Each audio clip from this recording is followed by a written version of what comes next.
बिस्मिल्लाहिर्रहमानिर्रहीम। आज के करियर काउंसलिंग सेशन में हम बात करेंगे केमिकल इंजीनियरिंग के बारे में, और इसमें फिर हम ये भी बात करेंगे कि केमिकल इंजीनियरिंग क्या है और कौन फर्द इसमें आगे जाता है, बेहतरीन अपॉर्चुनिटीज हासिल करता है, फिर इसमें स्पेशलाइजेशंस क्या क्या ऑफर होती हैं, करियर ऑप्शंस क्या हैं और जॉब मार्केट कैसी है, किस तरह की है और टॉप एम्प्लॉयज वगैरह कौन कौन होते हैं।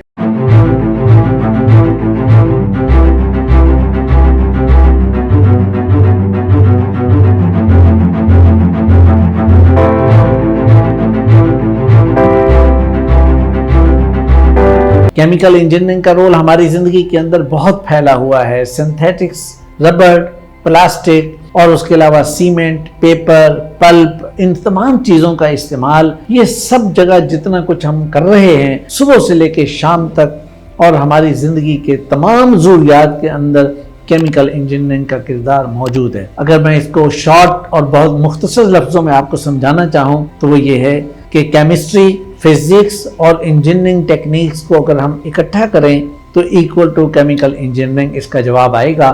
और इस लिहाज से मैं ये समझता हूँ कि बहुत ही अहम फील्ड है, बहुत ही फैला हुआ फील्ड है, एवरग्रीन फील्ड है, और इसके अंदर जाने वाले लोग जो हैं, मेरा ये ख्याल है कि वो कभी नाकामी की तरफ नहीं जाएंगे, बशर्ते कि उन्होंने इसकी तमाम रिक्वायरमेंट्स को पूरा किया हो और उसके मुताबिक अपने आप को ग्रूम भी किया हो, और फिर ही वो इस इंडस्ट्री के अंदर बेहतर रोल अदा कर सकते हैं। केमिकल इंजीनियरिंग के अंदर कौन लीड करता है, बहुत आगे कौन जाता है? नंबर 1 कि जिसके पास आइडियाज़ हों, जिसके पास नई नई चीज़ें मौजूद हों, जिसके दिमाग में ये चीज़ें हों कि इंसानी ज़रूरियात को किस तरह से हम बेहतर अंदाज से एड्रेस कर सकते हैं और उसे कैसे अच्छी सहूलत दे सकते हैं, जो लॉजिक से काम करता हो, जिसका विजुअल एस्पेक्ट यानी उसकी ऑब्जर्वेशन बहुत स्ट्रॉन्ग हो, वो देखता हो और उसकी नज़र के अंदर एस्थेटिक एस्पेक्ट भी बहुत ज़्यादा हो, वो इतनी खूबसूरती से बच्चों का वो खिलौना बनाए या कोई बड़ी चीज़ बनाए, और इन तमाम चीज़ों को बनाते हुए वो ये देखे कि ये नज़र कैसे आएगी, ये कैसे बेहतर अंदाज से होगी। फिर इंटेग्रिटी भी बहुत अहम है कि केमिकल इंजीनियर हमेशा ऑनेस्ट शख्स होता है, वो पूरी ईमानदारी से काम करेगा। उसे अकेले अपनी लैब के अंदर काम करना पड़े या अपनी टीम के साथ किसी दूसरी जगह काम करे, वो अपनी ऑनेस्टी पे कोई कंप्रोमाइज़ नहीं करने वाला होता। केमिकल इंजीनियरिंग के अंदर 2 और चीज़ें जो बहुत ज़्यादा इम्पॉर्टेंट होती हैं, वो ये होती है कि अटेंशन टू डिटेल्स, यानी बहुत बारीकी की तरफ जाना, बहुत बारीकी से चीज़ों को समझना, और एक और चीज़ ये कि अपने आप को हर वक्त तैयार रखना किसी भी अनएक्सपेक्टेड सिचुएशन के लिए। कोई भी अनएक्सपेक्टेड चीज़, अनएक्सपेक्टेड इन्वायरमेंट, कोई अनएक्सपेक्टेड प्रॉब्लम, कोई अनएक्सपेक्टेड इशू हमारे सामने किसी भी टाइम आ सकता है, तो केमिकल इंजीनियर जो है वो उसके मुताबिक अपने आप को तैयार करेगा और अपने आप को उसके लिए हर वक्त बिल्कुल रेडी रखेगा ताकि ये कि वो उसका मुकाबला कर सके। पाकिस्तान में केमिकल इंजीनियरिंग के अंदर 20 के करीब जो है वो स्पेशलाइजेशन ऑफर हो रही हैं, और इसमें कोई भी शख्स जो किसी भी स्पेशलाइजेशन को लेने की तरफ जाए या सोचे तो उसे ये देखना चाहिए कि वो उसकी अपनी वैल्यू से मैच करती है स्पेशलाइजेशन या नहीं करती। उसे ये देखना चाहिए कि उसकी अपनी स्ट्रेंथ कहाँ पर है। ऐसा ना हो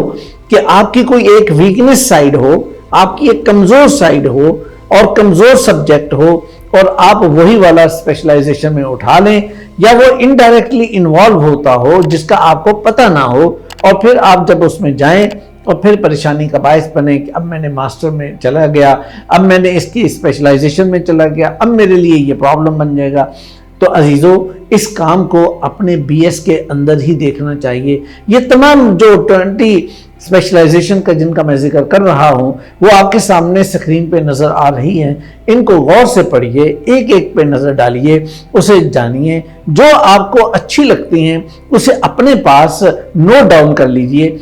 इन 20 में से आपको 3-4 की सिलेक्शन कीजिए और उसके बाद फिर गौर कीजिए कि इन 3-4 के अंदर वो कौन सी बेस्ट वन हो सकती है कि जिसे आप लें और उसके बाद फिर उसको इम्प्लीमेंट कर सकें। तो लिहाजा मेरे अजीज़ों, इस बात का ख्याल रखिए और अपने लिए बेहतर और एक अच्छी स्पेशलाइजेशन का इंतखाब कीजिए। स्टूडेंट्स के सामने एक बहुत बड़ा मसला ये होता है कि हमारे लिए करियर ऑप्शंस क्या है। अब वो स्टूडेंट स्टडी कर रहा है, रोज के जनाब सीजीपीए का प्रेशर है, क्लासेस हैं, क्यूजेज हैं, और फिर जनाब असाइनमेंट्स हैं, बाकी चीज़ें हैं, इंटरनल एक्सटर्नल एग्जाम सेशनल ये वो, और इसके अंदर स्टूडेंट को इतनी होश नहीं रहती कि भाई मेरे लिए करियर ऑप्शंस क्या हैं और मैंने यहाँ पढ़ने के बाद किधर जाना है, कहाँ जाना है। और जब स्टूडेंट्स जो हैं वो तालीम से फारिग होते हैं, फिर उन्हें होश आता है कि अच्छा वो जनाब अब ये है, अब मैं क्या करूँ, अब मेरे लिए बेहतर क्या है। तो अजीज़ों, आज मैं आपको बताता हूँ कि आपके लिए करियर ऑप्शंस क्या हैं। पाकिस्तान के अंदर कुछ 30 से ज़्यादा तो करियर ऑप्शंस मौजूद हैं। इन करियर ऑप्शंस को तवज्जो से समझिए, तवज्जो से जानिए, लेकिन इसका ताल्लुक है आपकी स्पेशलाइजेशन के साथ, आपकी स्ट्रेंथ के साथ, आपकी इंटरेस्ट के साथ, आपकी इंक्लिनेशन के साथ, और उसके मुताबिक आप इस चीज़ को देखिए और कोई 3 या 4 का इंतखाब कीजिए कि कौन से करियर ऑप्शन आपके लिए ज़्यादा बेहतर हो सकते हैं। याद रखिए कि सारे करियर ऑप्शंस आपके लिए बेहतर नहीं हो सकते, और इसलिए अपने आप को परेशान करने की बजाय और अपने आप को ओवर कॉन्फिडेंट बनाने की बजाय बेहतर यह है कि रियलिस्टिकली आप देखिए कि आपके लिए कौन से 3 ज़्यादा बेहतर हैं, 4 बेहतर हैं, फिर उनमें से चूज़ कीजिए कौन सा ज़्यादा बेहतर है, तो उस एक की तरफ जाइए और फिर इंशाअल्लाह आप बड़ी आसानी से कामयाबी की मंजिल पर पहुंच जाएंगे और किसी परेशानी का सामना नहीं करना पड़ेगा। एक और बड़ी इंपॉर्टेंट चीज़ जो आपको समझनी चाहिए कि कोई भी फील्ड हो, फॉर एग्जांपल ये तो हम केमिकल इंजीनियरिंग की बात कर रहे हैं, केमिकल इंजीनियरिंग के अलावा कोई भी दूसरा फील्ड होगा तो उसके साथ कुछ और रिलेटेड फील्ड्स भी होंगे, कोई उसके सिस्टर फील्ड्स भी होंगे, तो आप उनके ऊपर गौर कर लीजिए कि वो कौन से हैं। मिसाल के तौर पे कि अगर आप केमिकल इंजीनियरिंग की तरफ जाते हैं या केमिकल इंजीनियरिंग के स्टूडेंट हैं तो आपके लिए 7 रिलेटेड फील्ड्स हैं।